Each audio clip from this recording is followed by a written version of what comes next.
Welcome everyone, and thank you for joining us for the first session of the Foundations of Economic Thought open online course offered by the Penn Initiative for the Study of Markets at the University of Pennsylvania.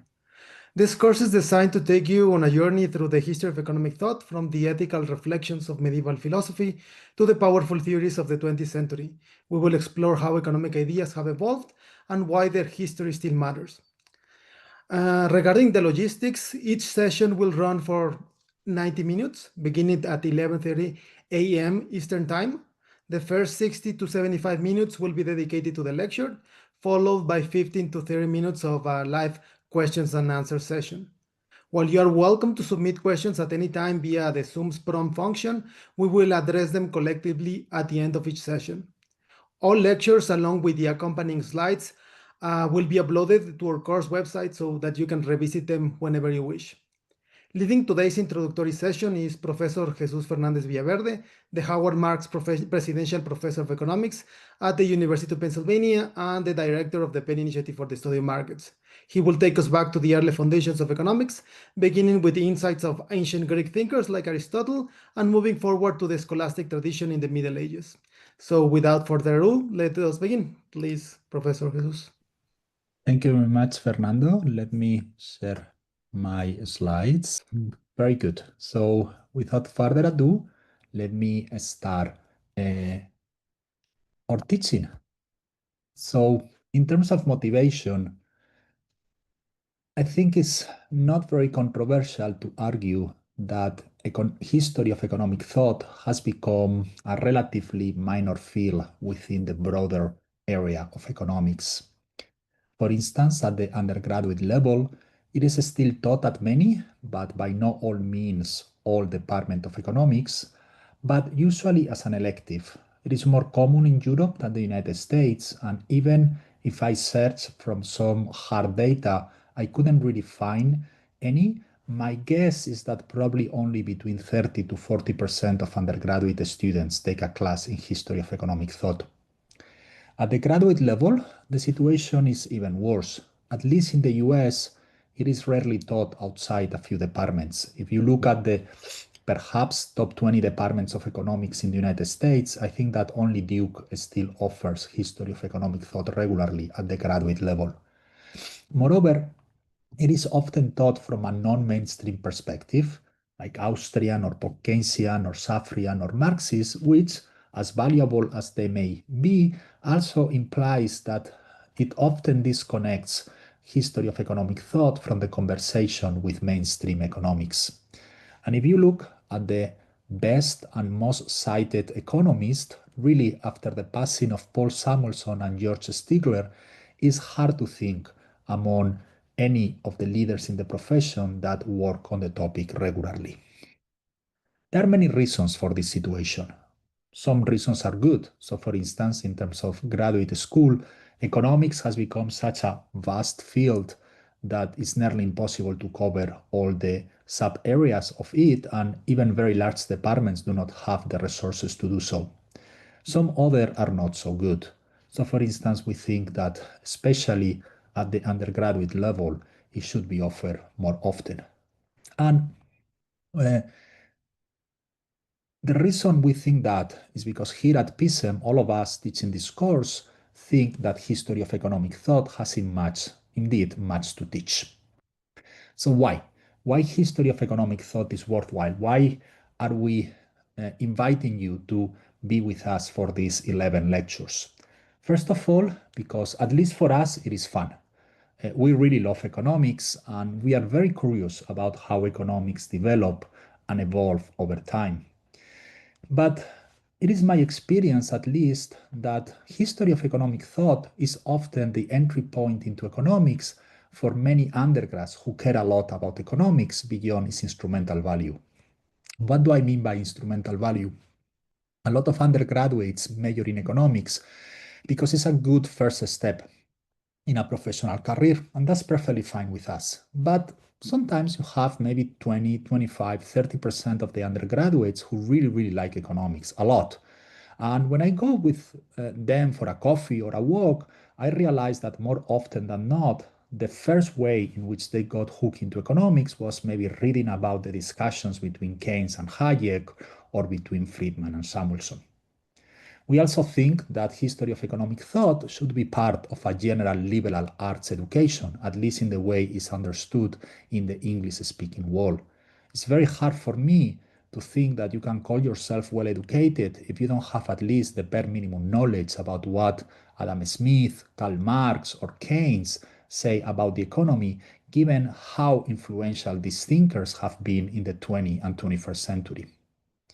We also think that history of economic thought help us understand modern economics, both in its strengths, but also in its weaknesses, in those areas that perhaps economics is not doing as well as it should.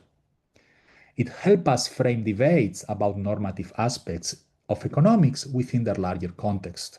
For instance, when I teach my first lecture in graduate macro at Penn, I often highlight the problems that utilitarianism, which is the standard way in which we value welfare at aggregate level within economics, has from a logical perspective. So understanding those weaknesses is very easy to do if you kind of frame the origin of those approaches within the history of economic thought.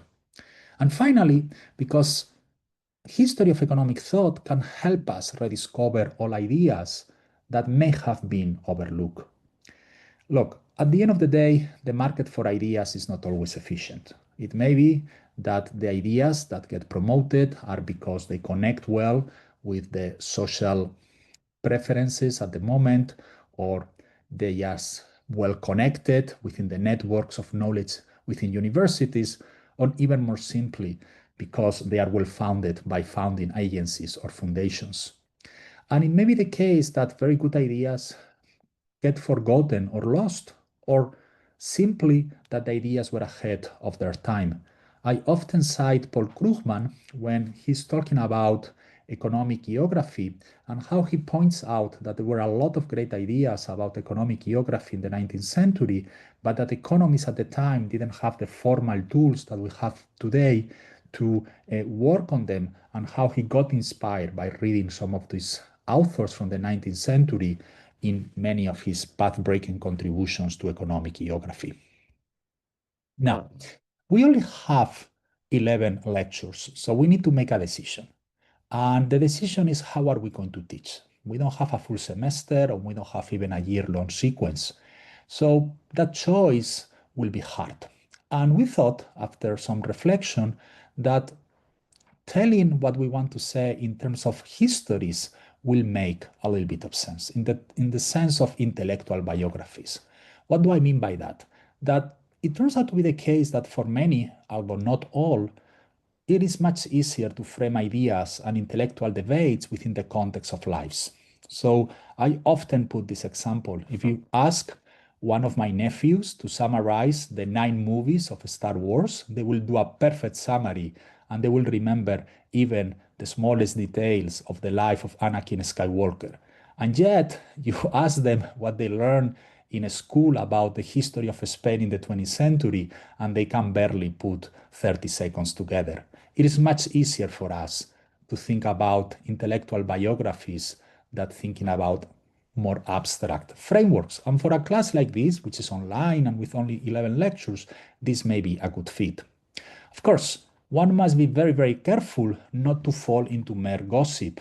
I remember when I was an undergraduate that when I was taking the first day of History of Economic Thought, the lecturer joked that in 10 years, the only thing that we will remember is that Cantillon, the famous Irish-French economist, was murdered.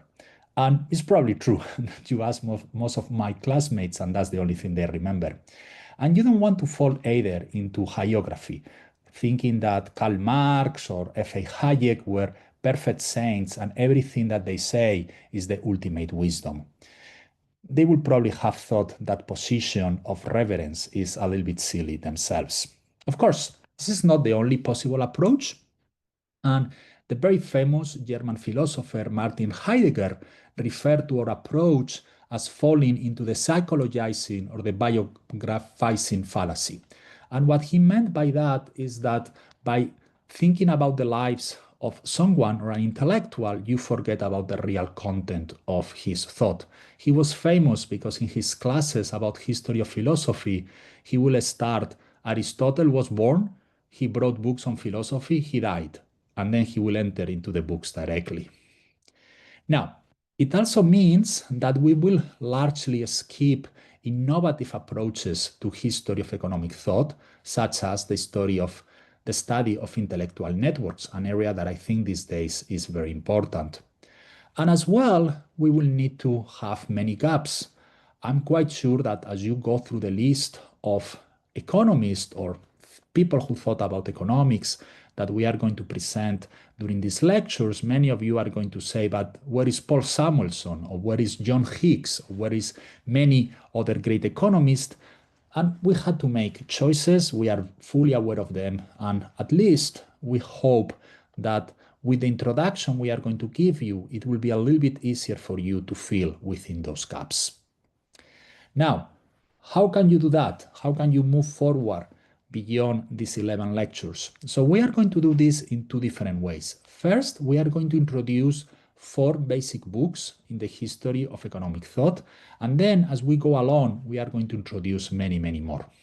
So let me tell you about these books. The first one is A History of Economic Theory and Method by Robert Ekelund and Robert Hebert. I think this is a great book. It is actually the book I used when I was an undergraduate myself, although in the 3rd edition, not in the 6th edition. I remember I enjoyed it tremendously. I even read the chapters that were not assigned to us, and I thought it was a balanced book that covered all different thinkers and economists in a fair and balanced way without picking favorites too much. Everyone always has a little bit of a bias for someone or another. And another thing I like a lot about this book was that it has very extensive bibliographical guides at the end of each chapter. And if you know this book, you will probably have a very, very thorough knowledge of history of economic thought. The other book I'm putting over here is Economic Theory in Retrospect by Mark Bloch, the 5th edition. This is more of a graduate book, it's more advanced. And what Bloch tries to do is to recast a lot of the thought of economists within the context of modern formal models. So it's a little bit more of a heavy going. It's not a book that you are going to be able to read, drinking a nice coffee, seated in your terrace. You will need to work a little bit harder. But on the other hand, it will give you a little bit more of an advanced understanding of what is going on. After these 2 books, the next 2 I will recommend are A History of Economic Analysis by Joseph Schumpeter and A History of Economic Thought by Lionel Robbins. Let me tell you a little bit about each of these 2 books. Joseph Schumpeter was, I imagine all of you know him, one of the most important economists of the early 20th century, and he had an encyclopedic knowledge of the history of economic thought. And he brought this book is not completed, but for all practical matter, doesn't really matter that much. And he really goes over many, many economists that had been overlooked before him. Now, it is also the case that Schumpeter has some loves and some hates. So for instance, he really, really didn't like David Ricardo. He really, really didn't like Maynard Keynes, and you need to be aware of that. But he also was, I think, very perceptive in understanding the contributions of the School of Salamanca, which we are going to mention later today, or Walras. And the Lionel Robbins lectures are the lectures that he gave for many, many years at the London School of Economics and were compiled by his students. One of my colleagues here at Penn took the course many decades ago, and he still remembers it fondly as one of the best intellectual experiences of his life. But as I was mentioning before, it's a book that you will probably profit much more after having read some of the other books that go directly into it. As I mentioned before, we are going to have many, many other references, but this is a good beginning of your own personal library on the history of economic thought. So what are we going to do today during the next 60 minutes or so once we have presented the main ideas of the course? I want to talk about 4 different, 3 authors and 1 school. I want to talk about Xenophon, I want to talk about Aristotle, Thomas of Aquinas, and the School of Salamanca. Let me tell you why. And let's start with Xenophon. This is a statue of Xenophon back from classical times. Who knows whether or not he looked like this, but at least it gives us an idea of more or less how he probably have looked.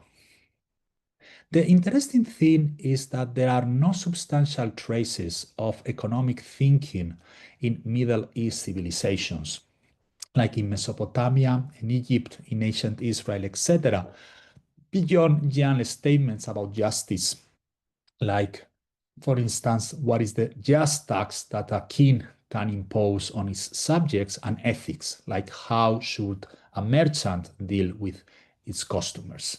And if we had a lot of time and many, many days, maybe I could tell you a little bit about these Middle East civilizations, but even that, really, there was not much of a systematic thinking. Now, very interestingly, there was much more systematic thinking both in China, in particularly after Fan Li, and in India with people like Chanakya. But we are going to skip them again in the interest of time, and because these independent traditions were a little bit separated until much later, perhaps during the Enlightenment, from the development of Western economic thought. So if our goal, for instance, is to have an understanding of Adam Smith, skipping these other contributions, as valuable as they are, is not too costly in terms of being able to frame the ideas.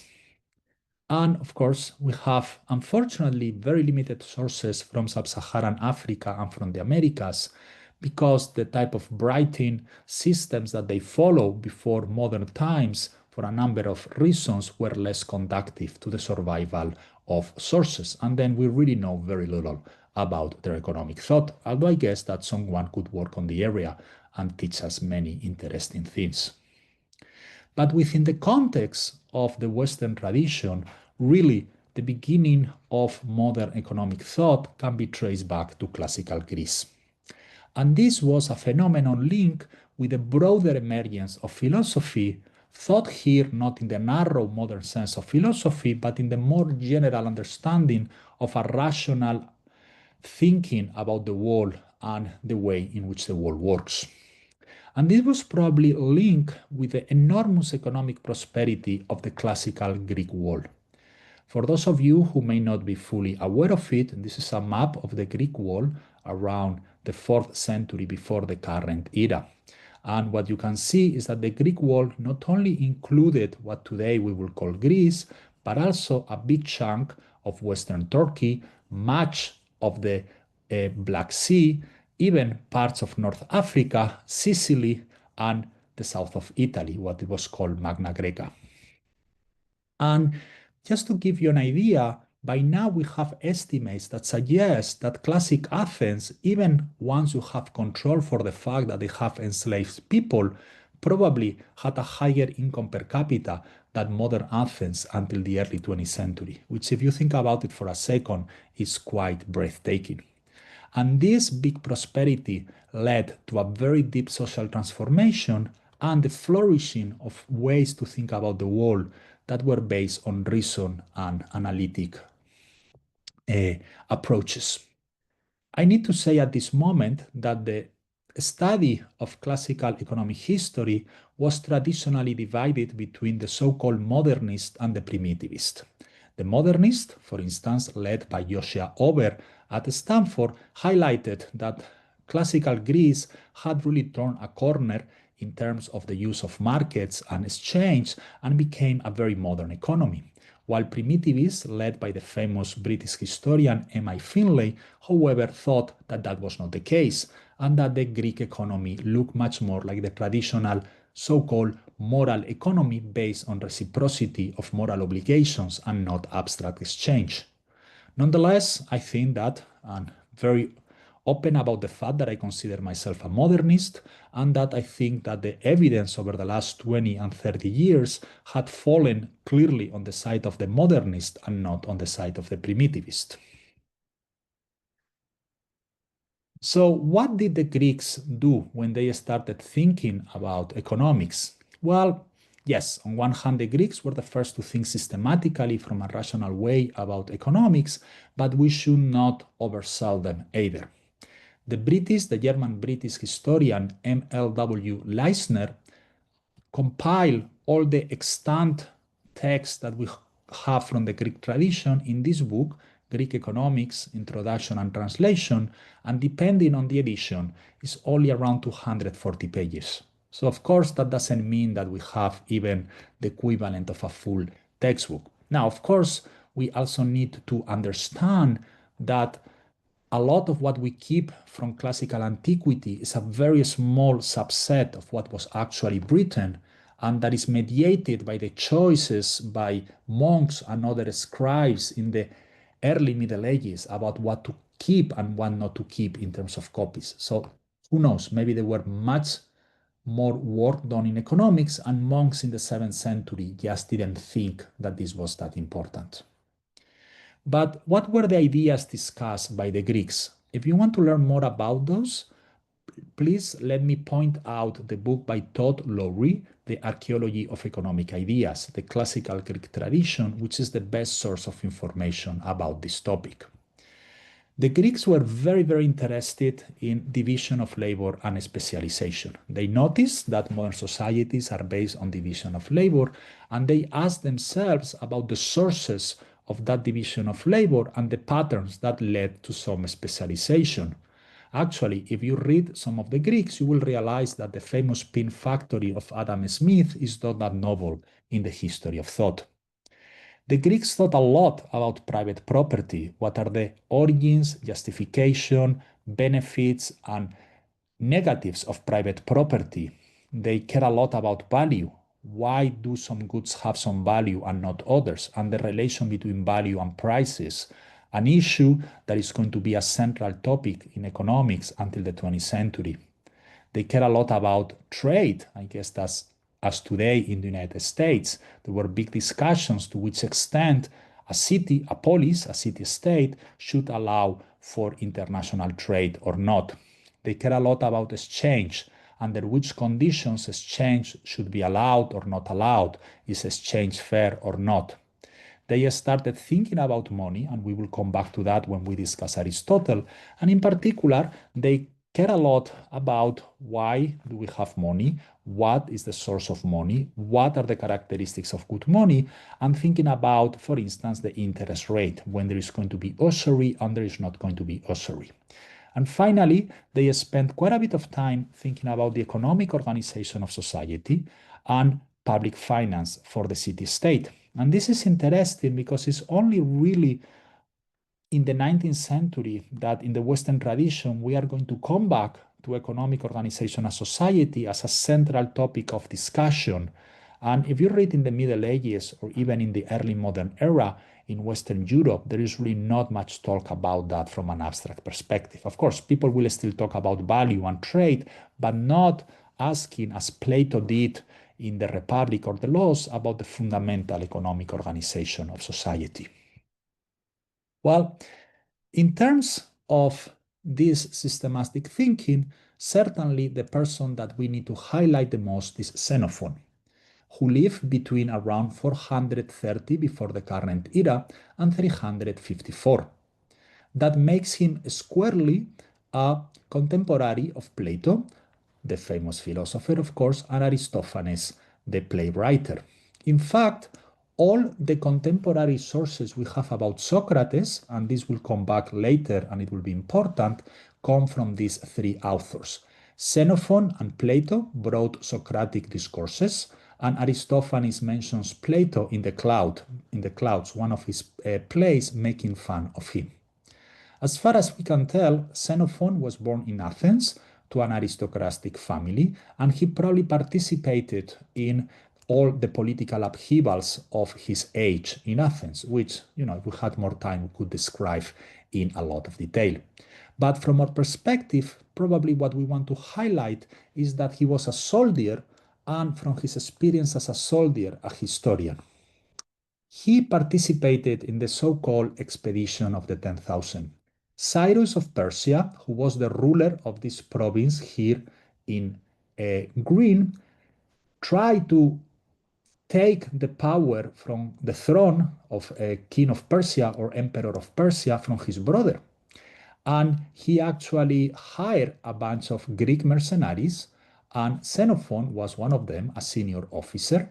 The whole expedition didn't work out very well, and the Greeks had to make their way back to Greece in a very long and complicated escape route. And Xenophon, who participated in the whole experience, wrote a classic, Anabasis, which is probably the first book in history or military history, and still the template for many works about campaigns and battles. But we are not going to think about Xenophon from his contributions as a soldier, although his thinking as a soldier, we will see momentarily, actually play a role. We are going to think about him because he brought late in life several Socratic discourses. So I need to tell you what this means. A discourse is a genre where the way in which the philosophical discussion comes about is as a conversation, a dialectical engagement between different characters. And the so-called Socratic discourses are the discourses in which the main character is Socrates. Now, we already mentioned before that Plato brought many of those Socratic discourses. These are the most famous that everyone studies in history of philosophy, but Xenophon also brought several of them.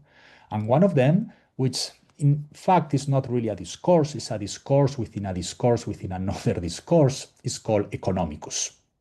And Economicus comes from putting together two words, oikos, a household, and nomos, a rule of behavior. For instance, that's the origin of the word normative that we still use in English today. Thus, economia means household management, and that's in fact how we still refer to economics in Spanish, in Italian, or in Portuguese. And in fact, as a source of never-ending confusion, we refer as economia as well, not only economics as a field, but the economy as the economic activity. But of course, you don't want to think about the household here as the nuclear family with two spouses and one or two kids that we are used to in modern times. A household was really more like an estate out of a Jane Austen novel, where there was going to be a patriarch, the husband, a wife subordinated to the husband, and then there will be sons and daughters, there will be servants, and there will be many, many enslaved persons. And you could think about households actually having hundreds, if not even thousands, of members. So economicus really means the good or efficient management of this household, of this relatively large organization. And the idea that Xenophon is putting on the table is that there is an independent, rational body of knowledge about the management of this household or this city. And in fact, after Economicus, there was a whole set of similar books, for instance, the one written by Bryson of Heraclea, dealing on the same topics. It will be lovely to talk about this whole genre, but unfortunately we don't have the time. Also, it will be really interesting to compare the Socrates from Xenophon from the Socrates from Plato, because they are actually quite different characters. But maybe we can do that in another day. Xenophon came back to many similar issues in others of his Socratic discourses, but let's skip that for a second. Let's focus on the Economicus. First of all, if you want to learn more, you probably want to get yourself a good translation. Okay, the translations from Greek very much into English, very much in quality. One that I like is the translation in the Loeb Classical Library that I'm putting over here. And then in terms of monographic studies, there are two different studies that actually come from very complementary and different perspectives. One is from Leo Strauss, the German-American political philosopher from the 20th century.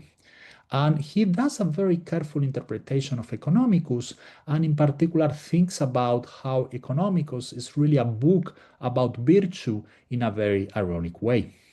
From a very different perspective, we have Sarah Pomeroy, who wrote a social and historical commentary where she highlights a lot of the gender and cultural norms implicit in Xenophon Economicus and how those reflect the Greece of his time. In fact, Pomeroy wrote this book inspired by Michel Foucault, the French philosopher, who, believe it or not, in a lot of his work, thinks about economicus as one of the first steps in the construction of what he will call the biopower. So you have two very contrasting views of economicus, and if you really want to learn more about this work, both are complementary. But today, let me tell you a few of the really important ideas that you can get from economicus. The first, and to me, the most important of the contributions of Xenophon, is that he has an implicit theory of an entrepreneur. The household manager is really an entrepreneur running a small firm. And this is very interesting because it's only in the 20th century that we are going to have again a theory of the entrepreneur in economic theory. You read through the 18th and 19th century, and entrepreneurs do not really make much of a play. Xenophon is also going to highlight, well, Socrates, according to Xenophon, the idea of tacit knowledge. The idea there is a lot of things that we know about running a household or the agricultural aspect of running this household that is not explicit and that only those who are involved with the household know. Why is this going to be very important? Because later on, Michael Polanyi is going to argue that tacit knowledge is one of the reasons why central planning is not going to be able to work in real life. Because even if you have a very powerful central planning committee, this central planner is not going to have access to a lot of the tacit knowledge of the different members of society. Xenophon also, linked with the idea of tacit knowledge, is going to talk about first-hand knowledge. And really, what he's talking a little bit about there is the idea of asymmetric information. Now, a more general point I want to make at this moment. Of course, you need to understand that the way in which the Greeks explain themselves and the terminology they use is different from the terminology we use in standard microeconomics in 2025. What I will ask you is to give them always the benefit of the doubt and try to read what they are really trying to say without getting lost in one concrete word. And really what Xenophon is highlighting is that within the household, you have these many different activities and these many different tasks, and only the people who are really hands-on dealing with them understand them fully. And that's going to create the fourth point, which is how to align incentives within a large household. Of course, you can get a little bit worried that this is a patriarchal household with very clear gender norms and where you have a lot of enslaved people. So the whole idea of aligning incentives may seem to you a little bit distasteful. But nonetheless, if we cross that bridge, what you realize is that Xenophon highlights again and again that the only way in which that household is going to be successful is if these different incentives are properly aligned. And I think again is something that is only going to be rediscovered by economists in the 20th century. He's also very keen on centralized management. And this is what I was mentioning, that his background as a soldier makes a lot of sense. He really cares a lot about, if you have ever been in the army, it's very important to have a very clear line of command and to know exactly what everyone needs to know. And Xenophon makes a big fuss, a big issue out of this. And very interestingly, he distinguishes between the role of the husband as kind of the CEO of the company and the role of the wife as the chief operations officer. And that seems a lot very similar when you are thinking about a general and the staff of the general. And finally, Xenophon is going to discuss quite a bit what the goal of the organization is. And that comes back again to an issue that is still openly debated today. Should, for instance, a corporation maximize the shareholders' value or should maximize the stakeholders' value? And Xenophon is very open about the fact that the proper management of the household is not for the benefit of the patriarch, of the husband, but is for the benefit of the whole organization, of the whole household. And I thought that that was an interesting way to connect with a lot of the modern day debates about what is a firm. Let me skip a few of the other slides. Since we don't have a lot of time, some of the slides, I hope you can read them on your own. If you have questions or doubts about them, we will gladly answer. And let me jump then to Aristotle. Okay, so in the second This is the second big thinker in the Greek tradition that we want to spend some time on. And the reason we want to do that, again, this is a statue of Aristotle, and who knows if he looked like that or not, but because he's perhaps the most influential thinker of the Western tradition. He's a little bit younger than Xenophon. He was born in 384 before the current era, but we know actually very, very few details about his life. The very interesting thing about Aristotle is that he had an enormous encyclopedical range of interest. Of course, he cared about philosophy, the way in which all of us think about him today, but he also cared a lot about physics, about biology. Apparently, biology was his preferred field, and had we stopped him on the street and asked him what his profession was, there is a good chance he would have said a biologist and not a philosopher. Despite this very wide range of interests, he brought surprisingly little about economic and markets. He brought about it in Nicomachean ethics and in the politics. From the perspective of Aristotle, ethics deals with individual, politics deals with the city, the polis, the city-state, the large organization. Economics deals with the middle level, the level of the group. Now, why didn't he write about it? Well, two possibilities. One, he thought about it and he never felt that he had enough material to write about it. Second, he may have written about it and we just lost it. We actually not sure about everything that Aristotle wrote, and who knows, maybe one day in some obscure library someone will find something more concrete about, more elaborated by Aristotle about economics. But then you are probably asking yourself the question, okay, Jesus, why are you highlighting Aristotle so much if he wrote so little about economics and markets? And the answer is because even if he wrote relatively little, it was immensely influential.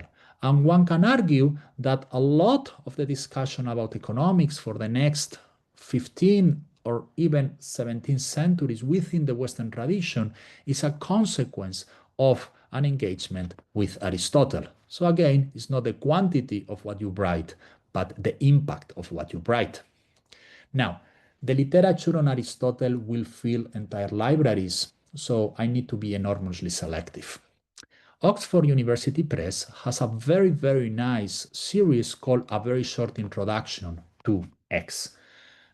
Not all books are wonderful, but many of them are, because they really look, the printing press really looks for some of the top people in the fields and asks them to write around 150 pages or so, summarizing what is known.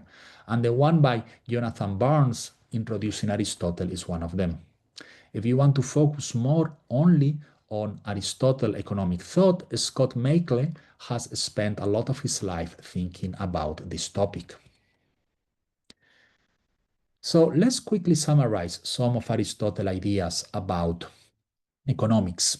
A central aspect in his thought is the idea of justice, and in particular how justice is going to coexist with virtue, which from Aristotle's perspective is refraining from extremes. You may have heard that the quick summary of Aristotle is that the virtue is only on the middle, not to be too generous, but not to be too cheap either.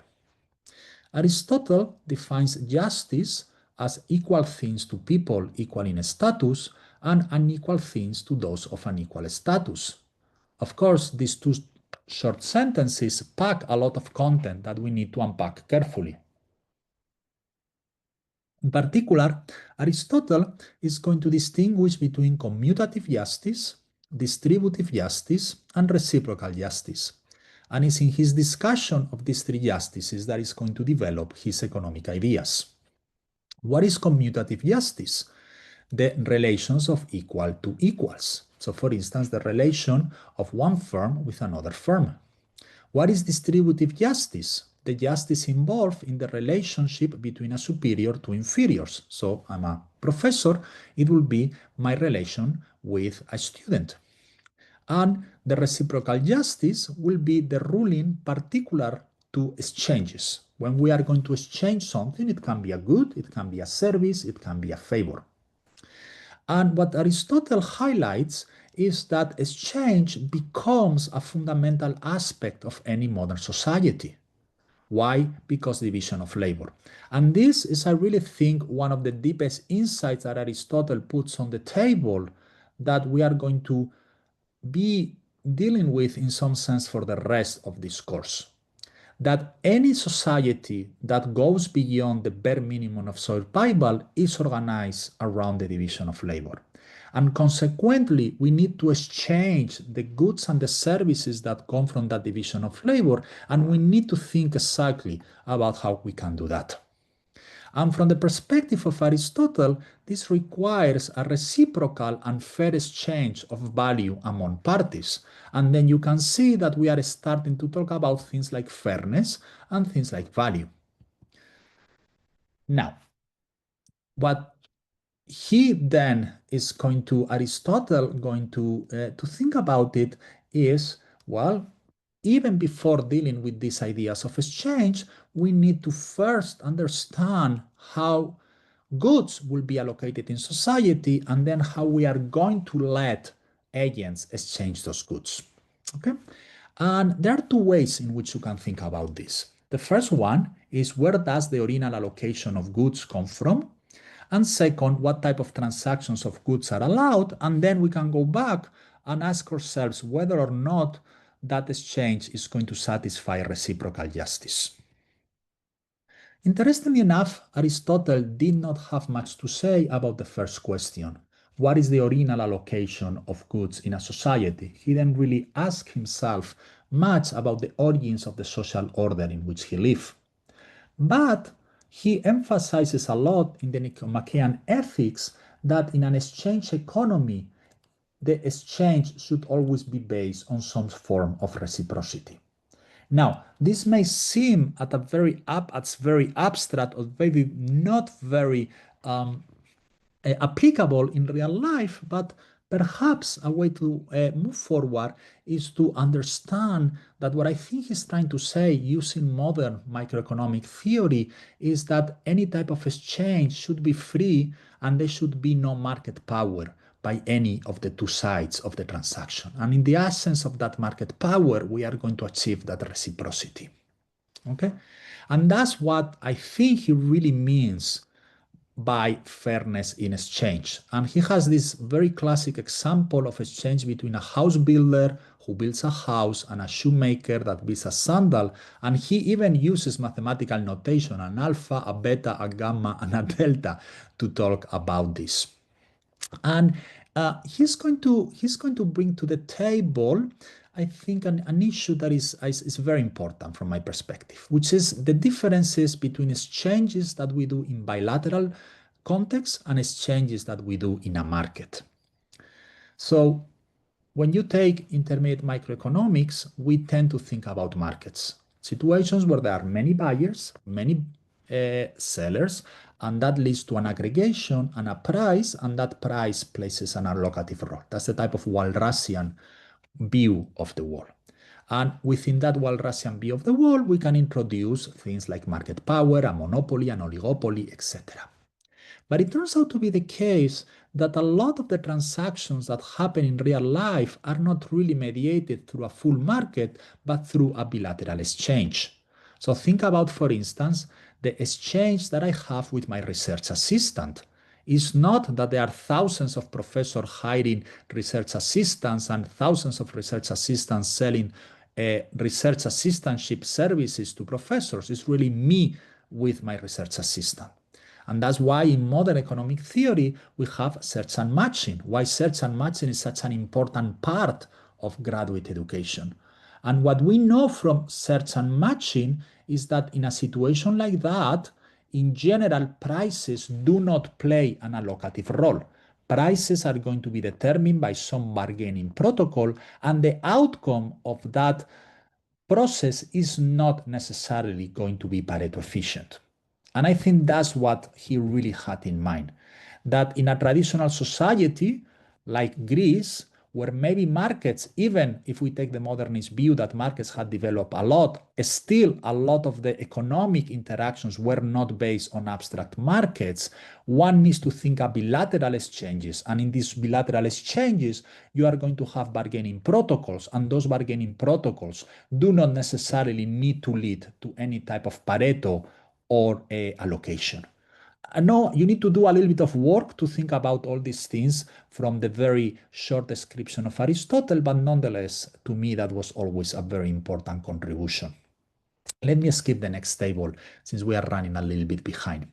The last two things I want to mention about Aristotle is that he's going to think in a lot of detail about why there is private property in the politics. He's going to argue that private property is going to be more productive, in particular because we are going to have moral hazard problems. And he's very explicit. He doesn't use the words moral hazard, of course, but he's very explicit that he's really thinking about this. And he's going to also highlight that the common management of common property is very difficult. Think about all the problems that cooperatives have. It's very difficult to get a co-op to actually agree on anything. But beyond that, and those 2 points, which most economists will agree on, I think he has a couple of points that are a little bit more subtle.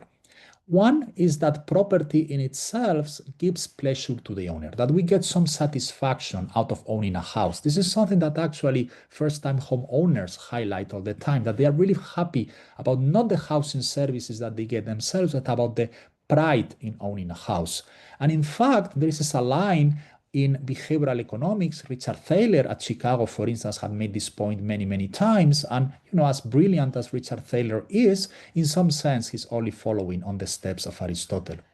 He also thinks that having private property allows for moral growth, for instance, charity, that it is only when you have the freedom to use your wealth for something good that you can really grow in your virtue. That virtue that is forced through transfers by the government is not really virtue. And I think this is a deep insight that we often forget. And finally, he also appeals to the practical experience. Aristotle was always a very practical philosopher, that common property experiments in his lifetime have more often failed than not. The last issue that I want to deal from Aristotle is that he discussed in quite a bit of detail the characteristics of good money, an issue that we still are talking today all the time, perhaps now more than ever, as we have introduced cryptocurrencies, stable coins, CBDCs, etc. And Aristotle is going to say, look, something is going to be a good money, some type of instrument is going to be a good money if it satisfies 5 characteristics. The first one, that is durable, that it doesn't disappear, okay? You don't want to use butter as money because butter melts and disappears. That is divisible, that the unit that you're using as money can be divided in a sufficiently fine way that you can buy 1 bread or 2 breads or 3 breads. That is convenient, that is not difficult to carry it. Think about the copper standard used in Sweden in the early Middle Ages. That meant that you had these gigantic copper coins and how difficult it was to deal with them. Uniformity, that one piece of the money is equivalent to another piece, and the enormous problems generated by Gresham's law, where you have different coins with different values. Surprisingly enough, pick any textbook in monetary economics today, and they will tell you durability, divisibility, convenience, and uniformity. So to a very large extent, we have not really made that much progress with respect to Aristotle. The only point where the modern textbooks may differ a little bit is in intrinsic value. Aristotle really was a big supporter of something that today we could call commodity money, the gold standard or the silver standard, and he thought that forms of money that were not based on intrinsic value, like fiat value, will have an inherent tendency to depreciation. And he thought this was bad. We will come back to that later at the very end of the discussion today, because even commodity money may not be fully different from fiat money in the sense of having changes in value over time. But from this very, very quick description of Aristotle, you can see how he putting on the table issues that are going to really, really be fundamental for the rest of the history of economic thought.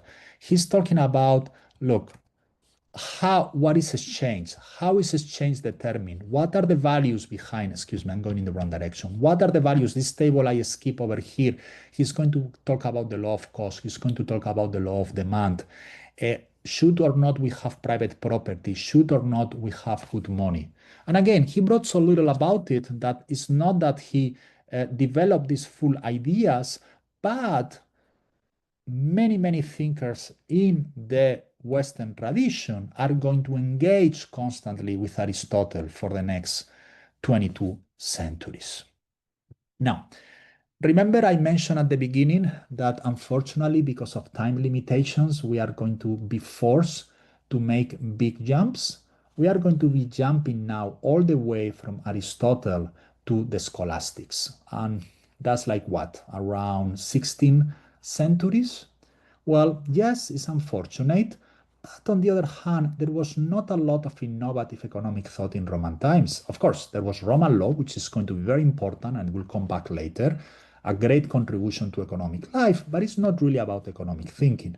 There was a little bit more interest in the late antiquity, as Augustine of Hippo versus Pelagius. If you want to read a little bit more about the economic thinking in Rome, Pliny's Roman economy, Banking and Business in the Roman World by Richard Saller and Jean Andrew, respectively, are perhaps the best sources.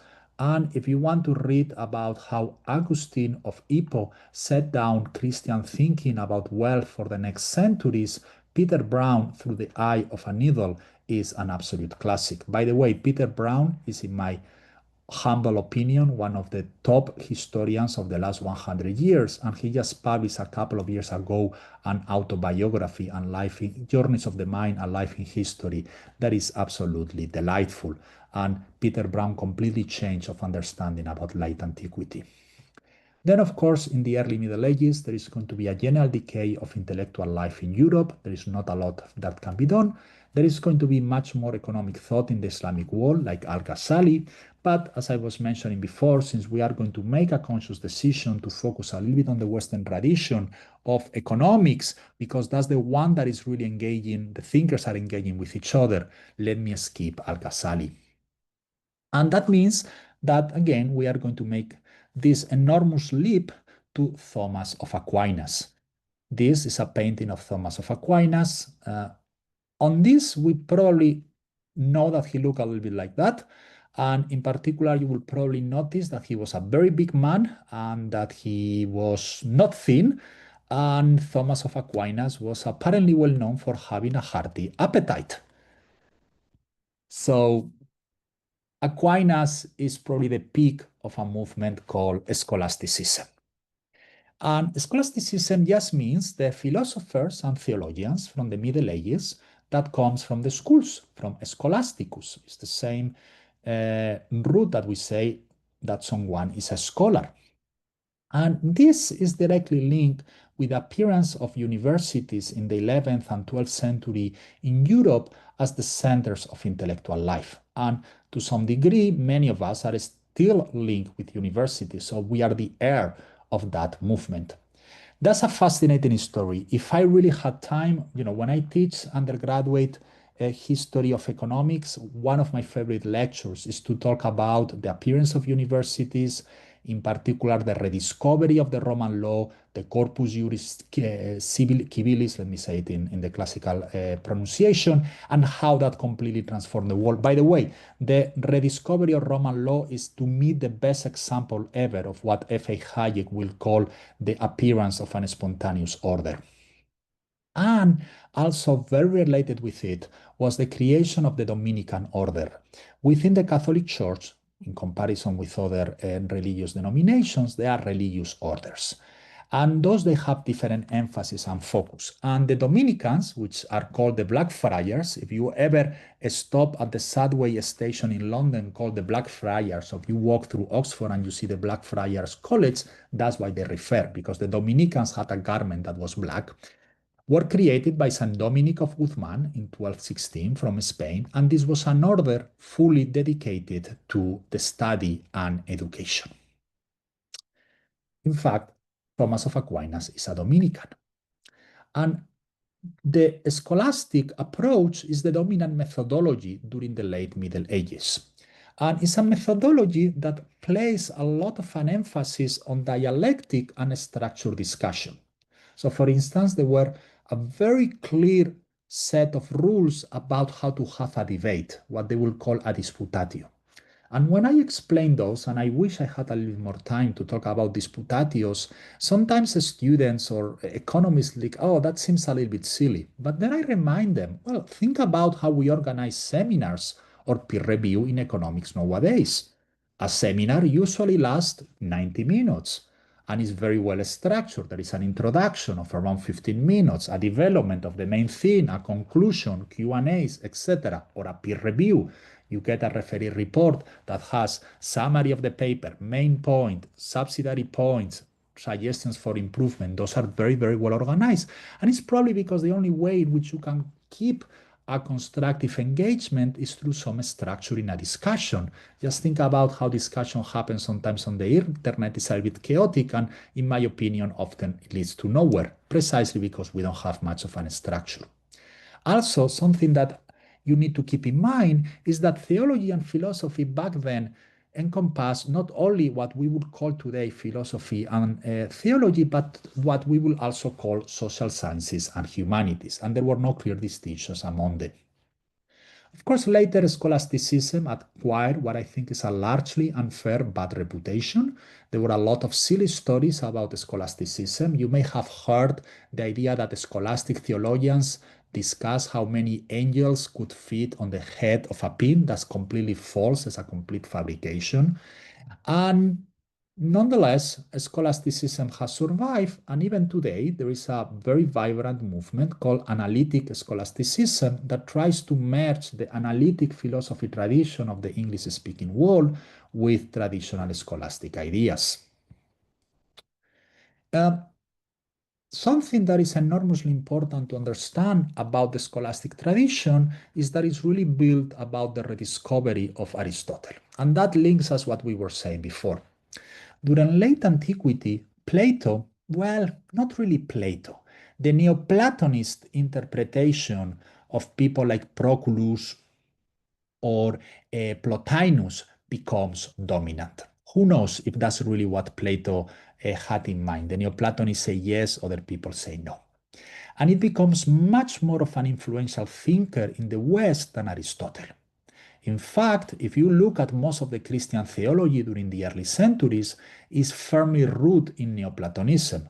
Augustine of Hippo is the best example. Most of Aristotle's works are lost in the West, and the extant works are often translations of very poor quality. Really, the only piece of work we have from Aristotle is the Logic that Boethius translated close to the end of his life. But for a number of reasons that will be interested to study in themselves, in the 12th and 13th century, Aristotle is rediscovered, both through a transmission in the Byzantine world through Straudius of Nicaea and many others, and from the Islamic world, for instance, with Ibn Rushd, which we call in the West Averroes. And there is a so-called translation movement that translates a lot of the classical works from Greek into Latin. You need to understand that in the medieval ages, of course, every educated person will speak Latin, but knowledge of Greek was much more limited. Okay, Augustine didn't really know any Greek.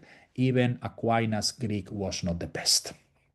And this rediscovery of Aristotle leads to an enormous revolution across the Western Europe.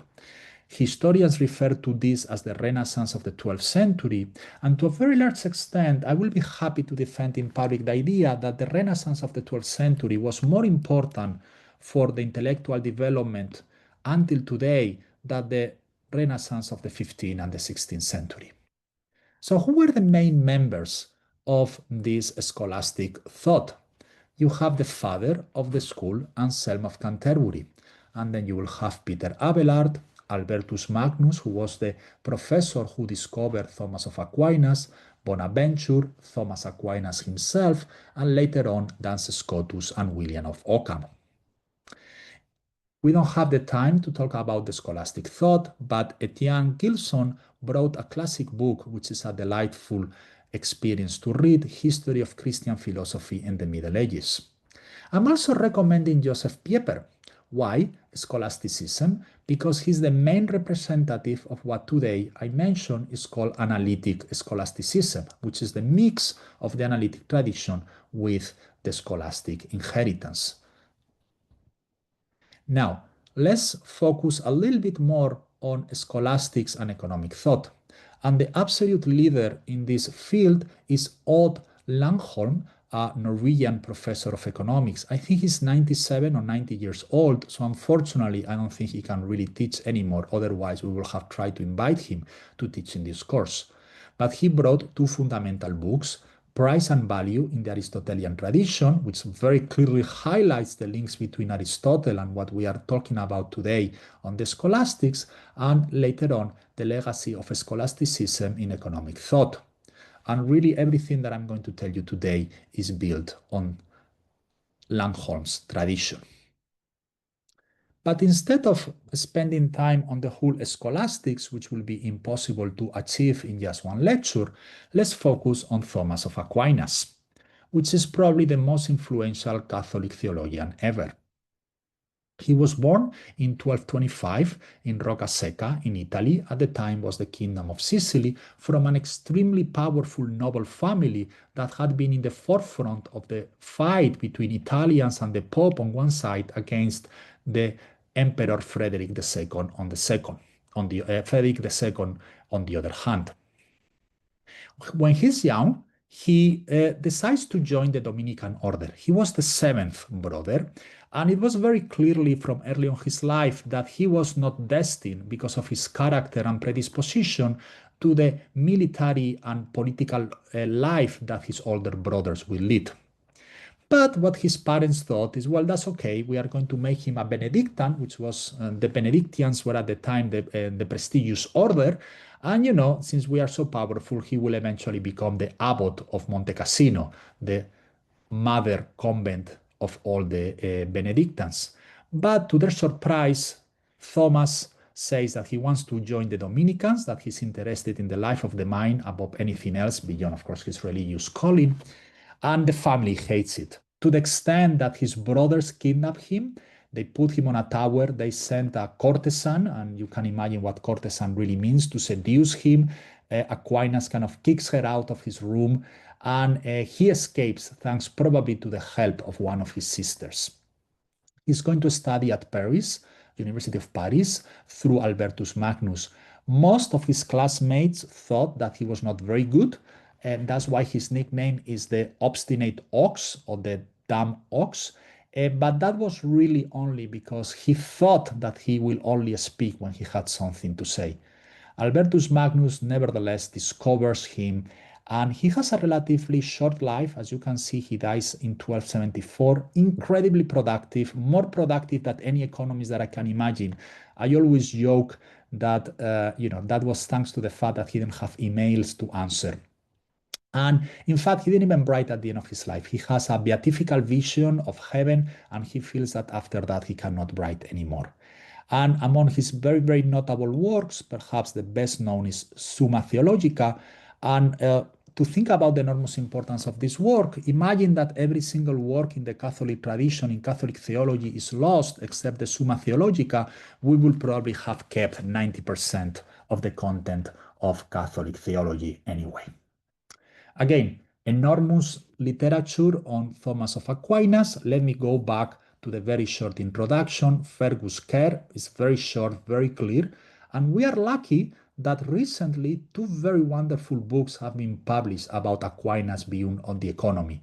One is by Paolo Santori, Thomas Aquinas and the Civil Economic Tradition. Read chapters 2 and 3 in particular. Very clear summary of Aquinas' views. And Mary Hirschfeld, who was for a long time my neighbor here at Villanova University. She recently moved to Notre Dame. She was a professor of economics for 15 years, and then she moved into theology, so she actually understands both sides of the argument brought Aquinas and the market toward a humane economy. So what are Aquinas' main concerns regarding economics? First of all, that the price in a market should be just. And what does he mean by a just price? Again, this is when you say things like a just price, the average economist is going to sneer a little bit and think this is not particularly deep or insightful. But he actually has something a little bit deeper to say. He's going to say, look, first of all, it's going to be enough to cover production cost. Okay, so some sense of long run cover of cost. But of course, just covering the cost is not the only goal, because you are only going to produce things that actually have a value for the final user. So you can see that he's trying to put together an idea that the price is determined both by supply considerations and by demand considerations. But then this is what he's going to give it a very, very strong twist. He's going to highlight that you cannot exploit market power. And you cannot exploit market power. His idea is not just because this is unfair or this would lead to an unequal allocation of goods, but because he thinks it's going to be bad for what he's going to call an amicable society. Let me give you an example. Imagine that my neighbor's house is on fire and I have a hose. And I go to my neighbor and I say, oh, I can rent you my hose for $200. Now, my neighbor is in a very tight spot and he's going to give me the $200. But that's really a nasty thing to do. It doesn't really cost me anything to let him my hose if he returns it to me at the end of the fire. But what Aquinas is going to highlight is if I try to extract $200 from my neighbor, we are going to break our relation in the long run. Our relationship is not going to be amicable. It's not going to be the relation of what he's going to call a civil society, an amicable society. And that's something that, again, I think that economists don't get it. And I don't think they don't get it because it's not true, but because we have never sit down and write a model of it. But I think you can write a model of this that is as formal and as mathematical of any other model that gets published in Econometrica. But that's something important. You don't want to deal with your neighbor and ask for $200 when his house is on fire. He's also going to be very interested in issues of distributive justice, in particular, how each person should receive in proportion to their contribution to their common good. Of course, Aquinas is going to have a theory of the common good, and he's going to say, look, a medical doctor is going to receive more than a street cleaner, not because a medical doctor is better, but because the medical doctor is more fundamental to the common good, because you can live with a dirty street, but you cannot live if you are ill because you will die. Now, of course, he thinks that this needs to be tempered with the need to provide everyone in society with what is necessary for a flourish in life.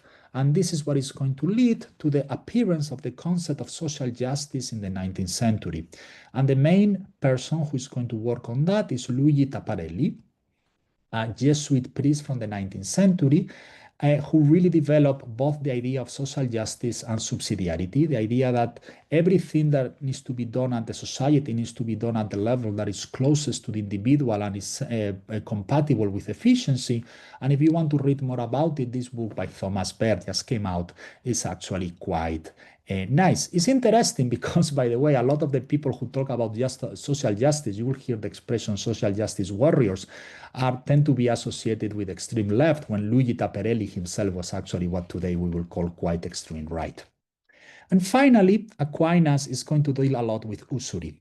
And in the same way that I think that Aquinas got a lot of ideas right when he's talking about the importance of amicable society, about the importance of not exploiting market power, etc., I think he just didn't get the point of the interest rate. And I don't think he's going to have a very good understanding of the time value of money, and he's going to condemn the lending on interest and, in general, financial activity as something that is not productive. But on the same time, that also teaches us that finance, and I'm going to be very open about it, I think that finance is an enormously important role in any modern society, and yet that a lot of people don't quite see the importance of finance, even someone as immensely smart as Aquinas, because his action is a little bit more subtle.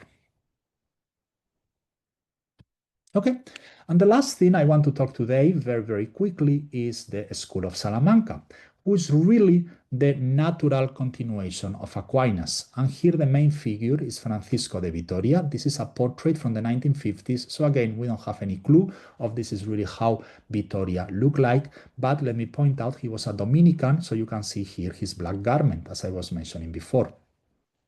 So what is the School of Salamanca?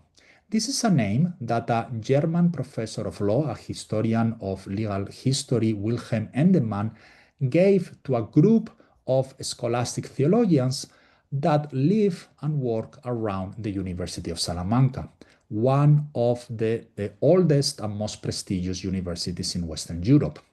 Not only they were linked with the University of Salamanca, but in particular, since most of them are going to be Dominicans, with the Dominican convent in Salamanca, which is the convent of San Esteban. If you are ever in Salamanca, I strongly recommend you to go and visit it because it's quite a sight, both the church and the cloister. Now, if I may break for just 30 seconds from the pure academic aspect of it, let me point out a small piece of biographical autobiography. My family is very linked with Salamanca. My grandfather taught at the University of Salamanca, and my grandmother lived in Salamanca until the end of her life. And that meant that we will spend many, many weekends visiting my grandmother in Salamanca. My brother Manuel and I, her house, her flat, was very close to the convent of San Esteban, just a few hundred meters. So my brother and I will play here. So you see over here what I'm using with my hand, these squares over there, we will play them with soccer ball. So I have spent uncountable hours as a child right over there playing. Little I knew that maybe 50 or 45 years later, I will be lecturing about this. Life really is full of paradoxes. It was quite a surprise to me when I went to college and I learned about the convent of San Esteban, and I was, wow, but I used to play over there. Anyway, the School of Salamanca is going to be very, very influential in people like Locke, in people like Montesquieu, Smith, and Jefferson. I will mention Jefferson later in a second, but really a lot of the ideas in the Declaration of Independence that gives birth to the United States are borrowed directly from the School of Salamanca. I mentioned before that Francisco de Vitoria is the main contributor, and in fact, a thorough discussion of the School of Salamanca will require a whole semester. Unfortunately, I cannot do that. I need to skip a lot of super interesting things, and let me focus a little bit on their economic contribution. But nonetheless, let me tell you about who was in the School of Salamanca beyond Francisco de Vitoria. You have Domingo de Soto, Luis de Molina, Francisco Suárez, Diego de Covarrubias, Martín de Azpilcueta, Tomás de Mercado. By the way, this is the best name ever for anyone in economics. Mercado in Spanish means market, so his name was Thomas of the Market. You cannot get any better name than that. Juan de Medina and Juan de Mariana. If you want to read more, you are very lucky because this lady, Marjorie Grice Hutchinson, moved to Spain in 1920 following his father to the beautiful town of city of Malaga. His father had a health condition and Malaga has a wonderful weather, and she fell in love with Spain and spent most of her life in Spain.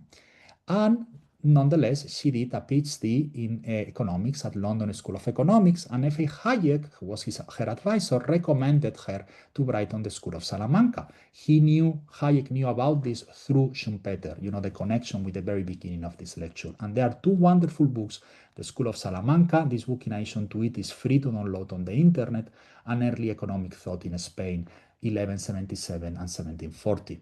There are a few more books. Let me not spend much time on them. Let me just point out that there is a web page, the School of Salamanca, where you can find all the original sources and you can read all their contributions.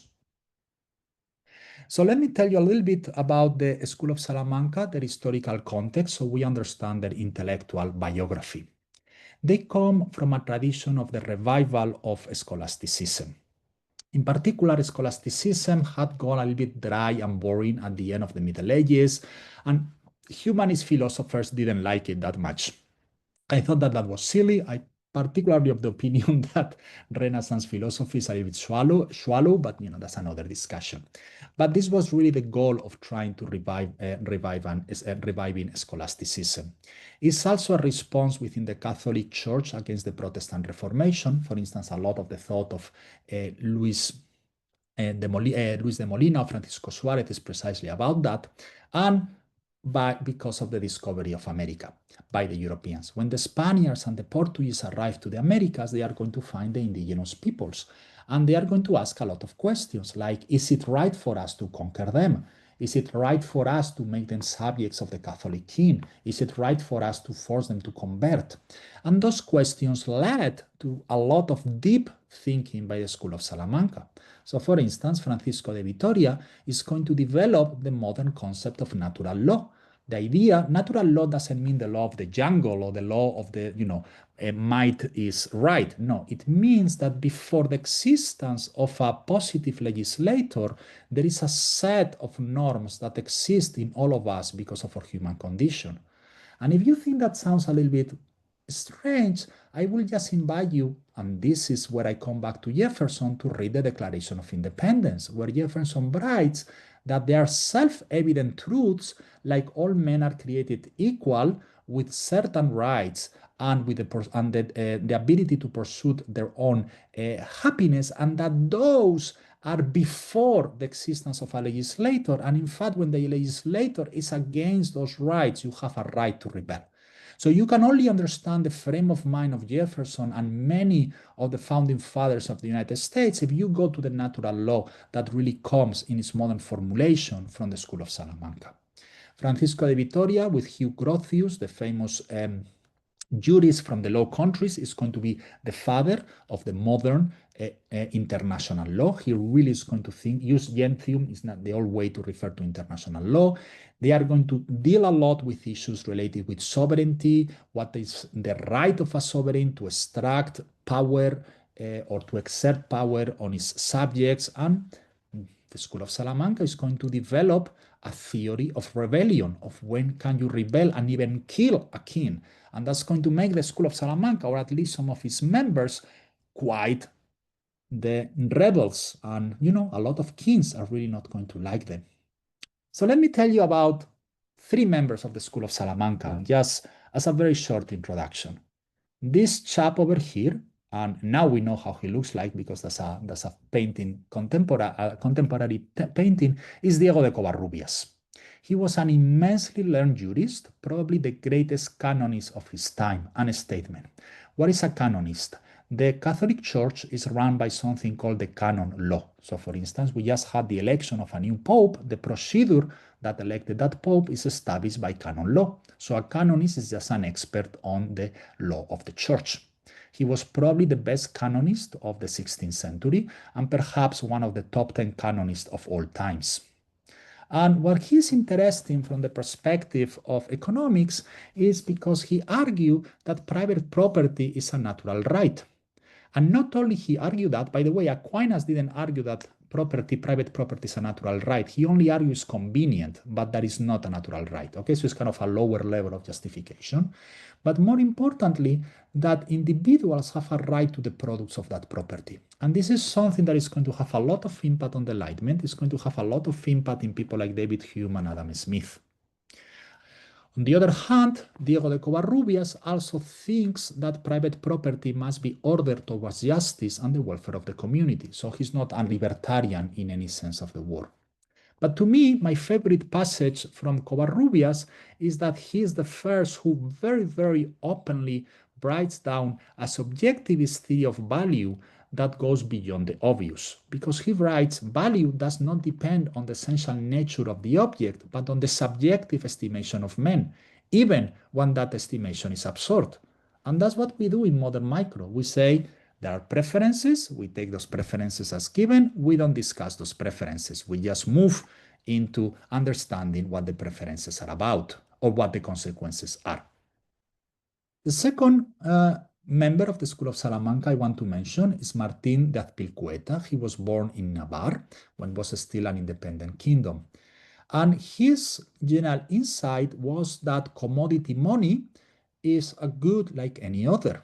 And that basically means that he's going to be able to develop or formulate the quantitative theory of money and point out that this is Earl Hamilton, who was the economic historian who made that point.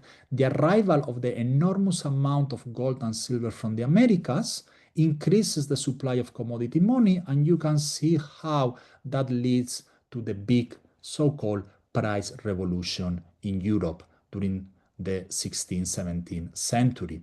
And really, not only Martín de Azpilcueta developed the quantitative theory of money, but he also made very good progress in understanding the time value of money, and he's going to have a much more positive attitude towards interest rates.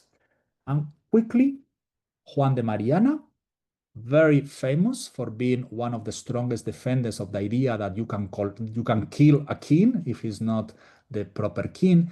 But from the perspective of what I want to say today is that he actually wrote a book documented how sovereigns debase currency all the time. This one, the monetae mutatione, and he was, to my understanding, the first careful historical documentation of the debasement of money over centuries and how monetary authorities have an incentive to exploit that. Let me stop over here. There is a few more things in the appendix that you can take a look at it, but I think I have already talked perhaps a few more minutes that I wanted to talk about.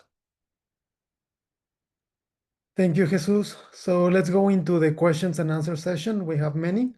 So let's start with the first. Leonardo asked, was there something akin to contemporary concept of economic policy in the ancient world or Middle Ages as a decision-making tool for rulers? In classical Greece, yes. So there was the idea that there is such a thing as economic policy. I mentioned the idea of public finance. And you can read a lot of, for instance, a thinker that we have not discussed today, which is Plato. Plato discussed a lot the idea of economic policy, both in the Republic and the Laws. So certainly, yes. I think that there was less of that thinking about explicit economic policy among the Romans and later in the Middle Ages. But the Greeks definitely thought about economic policy and were very explicit about it. Another question regarding economic thinking in the ancient Greeks says Murray Rothbard was quite critical with Aristotle, in contrast to the view that you expose here. So how do you differ specifically from him? And if there's any reason that you did not recommend his book on the history of economic thought? Okay. I'm not the biggest fan of Murray Rothbard. I need to be open about it. I think it was someone who was more interested in making a point than in learning. And in that sense, that's why I don't like his book. So I'm not going to recommend it. I know he has big followers among some Austrians, and I think he didn't really quite get what the points of Aristotle was. So sorry, all of us have like Schumpeter. We all have our biases, positive and negative. So I'm not a big fan of Murray Rothbard. Good. Mario asked about a specific question about Aristotle. Did Aristotle think that fiat money would lose value due to the experience in ancient Greece, or was it simply difficult to imagine fiat money getting to the levels that we have nowadays?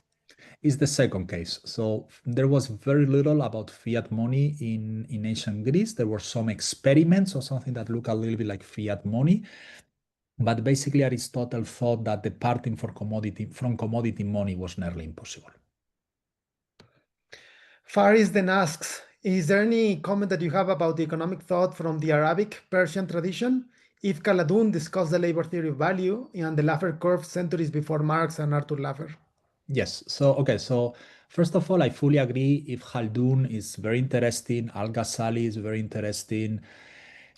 This was really, let me tell you first a little bit how we think about this, and then I address the questions in concrete.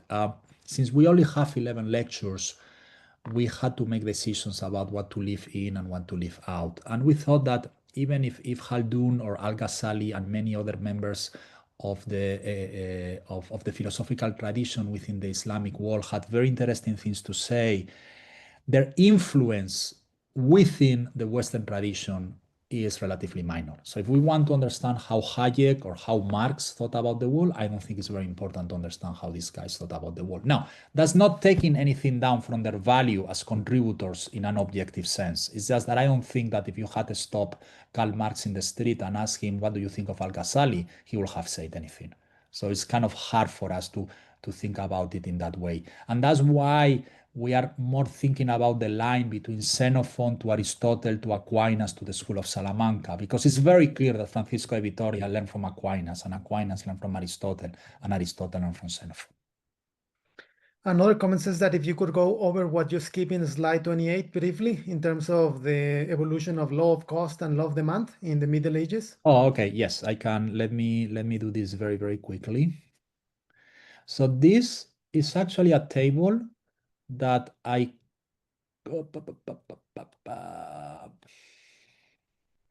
copy actually from the book from Ekelund, so you can go to the book and check it out over there. But basically, Aristotle mentions both that price or value is determined by cost and by demand. And then there is going to be different thinkers that are going to highlight or focus in each side of it. So Albertus Magnus, for instance, is going to basically write about labor and the labor cost, while Thomas of Aquinas is going to think that human wants are more important. And that's going to lead to a theory of effective demand that builds on, for instance, Henri the Framer, on whether or not, given these human wants, there is enough goods and there is how much of a scarcity there is. Think about some concept of marital utility. And another person that it broke my heart to have to skip him is Bernardino de Siena. And I think that Bernardino de Siena was really able to understand, no, it's both cost and demand, and how that's a tradition that later through the School of Salamanca and is going to connect directly with Adam Smith. There are very, very clear connections between Adam Smith and the School of Salamanca, and Adam Smith himself recognized those. So what I'm trying to do in this table is just say that there is both a line from labor cost and another one from demand. And again, go back to the book by Ekelund and he will provide you many more of the details that I need to skip. Thank you. A question by Mario says, a potential implication of your exposition is that a great amount of economic theory may have a strong foundational basis on certain axiological presuppositions. Yeah. Axiology as the theory of value in philosophy. Mm-hmm. For instance, decision theory in economics is fundamentally built over a utilitarian axiology. Mm-hmm. Do you believe that economic theory could ever accommodate alternative axiological subtext? Is this maybe a necessary condition for decision logic in economics to allow for mathematical formalism?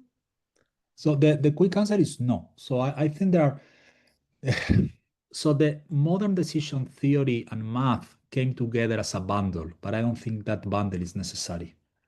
I think that what happened is utility functions, and behind utility functions, preferences and all the theory that developed was particularly well suited to think about these issues in terms of mathematical tools. And that's why we made so much progress on it in the late 19th century and during the 20th century.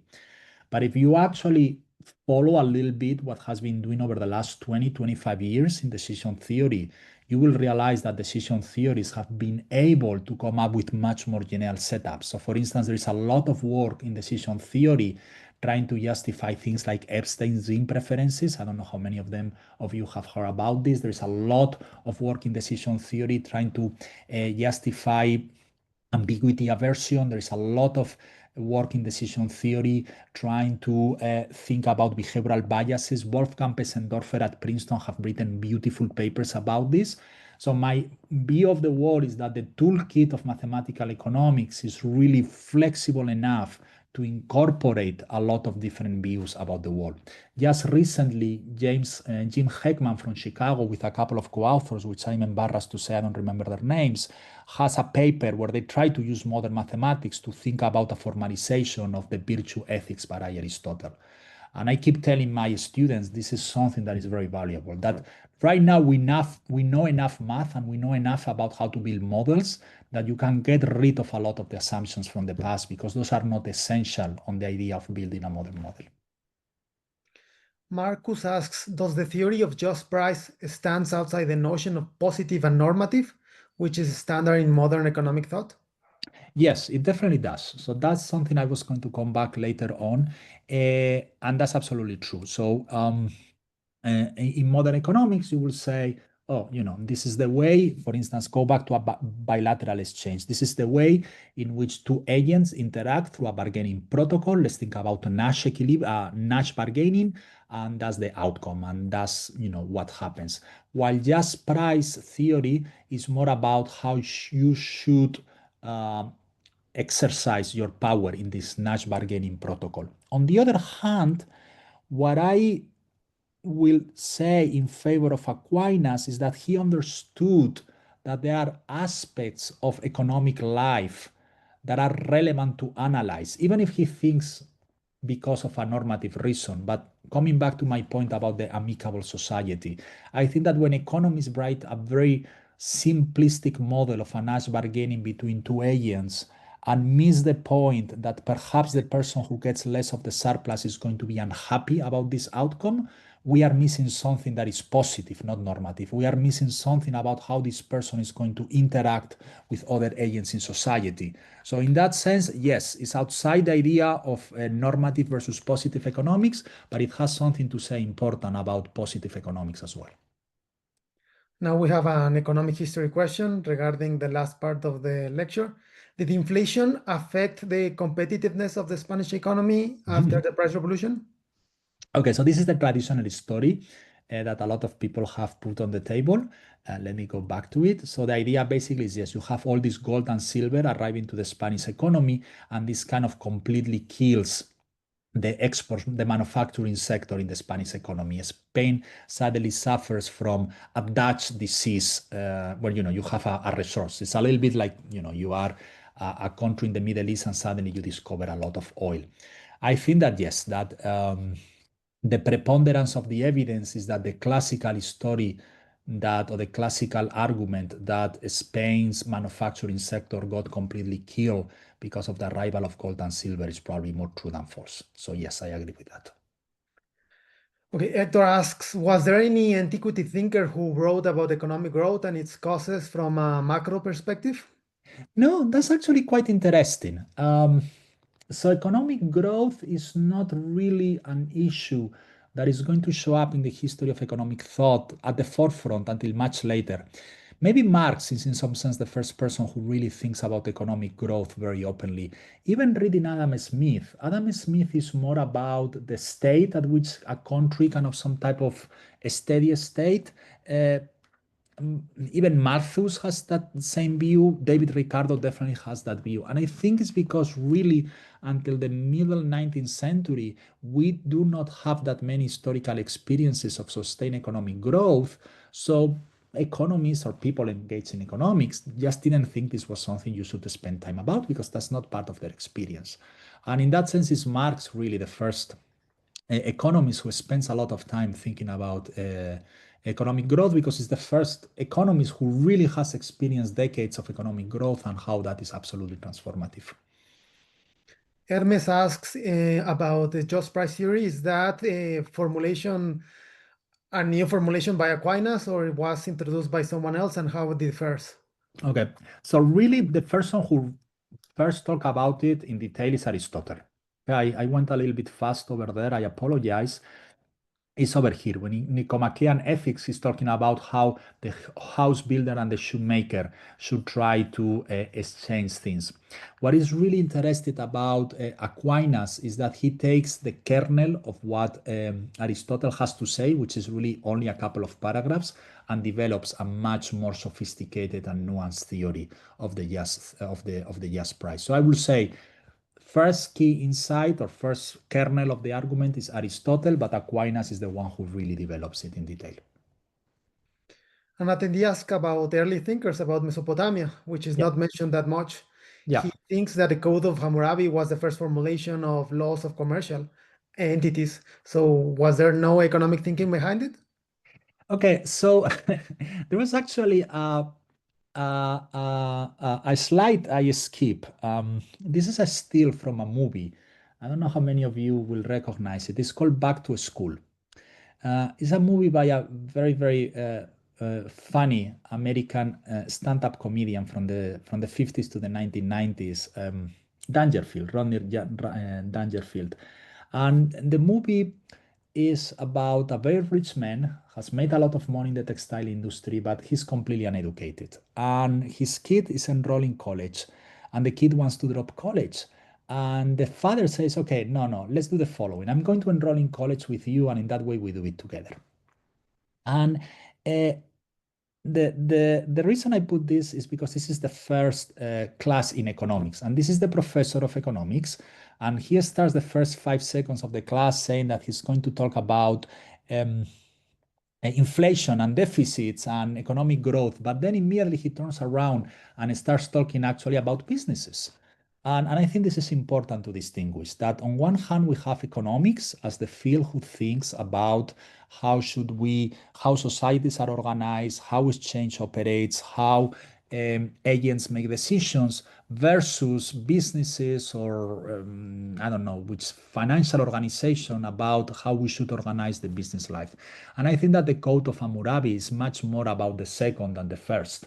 And in fact, conditional on talking about that, if we were interested in how to run businesses, much more of a intellectual accomplishment that the Code of Hammurabi is Roman law. And Roman law was one of my very first loves in law school.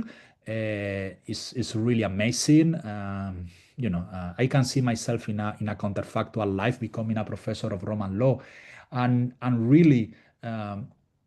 The Romans thought way more about how to organize a society in terms of how to conduct businesses, contracts, etc. But that's not really what we want to talk today. Okay, in this course we want to think more about economics in a very narrow sense of the word.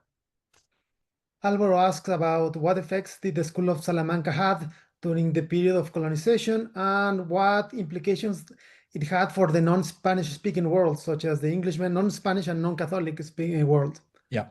So let me start with the second part of the question. So I think it's very clear that by now we know that the School of Salamanca had a lot of influence on Grotius in the Netherlands, and it had a lot of influence on the Scottish Enlightenment. And people like Adam Smith are very open about it, and it's kind of a connection that got lost. It's kind of funny because sometimes even Spaniards themselves or intellectuals from Spain are not aware of that point, but it had a lot of influence and it has been overlooked. And it was really Joseph Schumpeter, the first one who put all the threads, all the points of this thread together. So a lot of influence. Now, the School of Salamanca had a lot of influence on how the legislation that Spain passed to deal with indigenous people in Americas was enacted. The problem was, of course, that that legislation was more often ignored than applied. But at the intellectual level, it was very, very influential in how Charles the First, I'm going to use the Spanish ordering, Charles the First and Philip II thought about how to legislate for the Americas. And in fact, it's always going to be in the background of a conflict that is going to be all the way to independence, because usually it's going to be the crown in Spain who is going to be much more in favor of a humane treatment of indigenous peoples and people of mixed race in the Americas than the local criollos. And part of the reason why the local criollos are going to be in favor of independence is precisely because they don't like the rules of Madrid of trying to treat people fairly. And I think that Madrid in that sense was very, very influenced by the School of Salamanca. Roland then asks, did Aristotle think that every exchange among free people would be mutually beneficial and should be conducted? That's an important question because we don't know. We really don't know. He wrote so little about it that it's not clear what his position was on the topic. I have seen people making statements about it. I don't really think that those statements are that tightly linked with the evidence that we have. Framing it in the context of Aristotle's general thought, if I had to take a bet, is that he probably thought that humans make mistakes, and in particular that if you are not a virtuous human and you are not finding the right middle between the two extremes of a position, you may be engaged in an exchange that may be bad for you.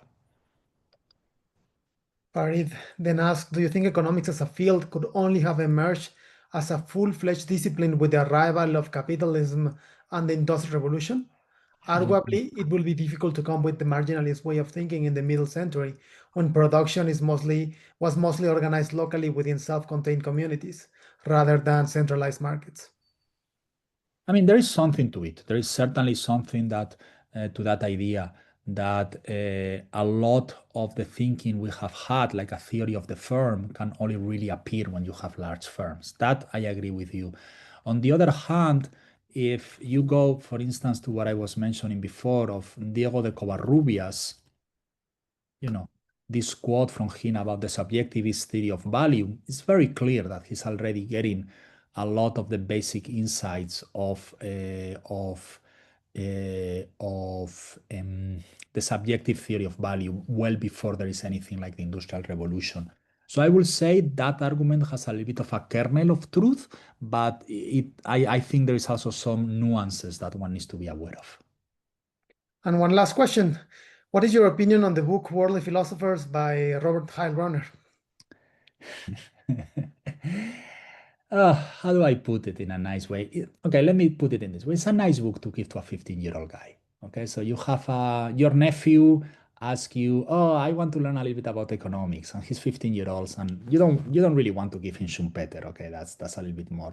So Heilbronner is a nice book to give to a 15-year-old guy, but it's not anything deeper than that. Okay, it's a classmate of mine from Minnesota used to call these books airport bookstore books, referring to something that is kind of fancy and is more or less right, but it's not particularly deep. Okay, so if you want to have a good time, it's a good reading. It's a little bit old-fashioned now. A lot of things are dated, but it's not really what I will recommend if you were going to be enrolled in an undergraduate class in history of economic thought. Okay, thank you, Jesus. Thank you, everyone. So, pardon the tardance in terms of we went 10 minutes beyond that, but we answer all the questions. So we hope that you stay for the length of the course. We will have Jacob Hall, who is here presenting next Tuesday on Adam Smith and political economy in the 18th century. And thank you, everybody. Thank you. Thank you for coming.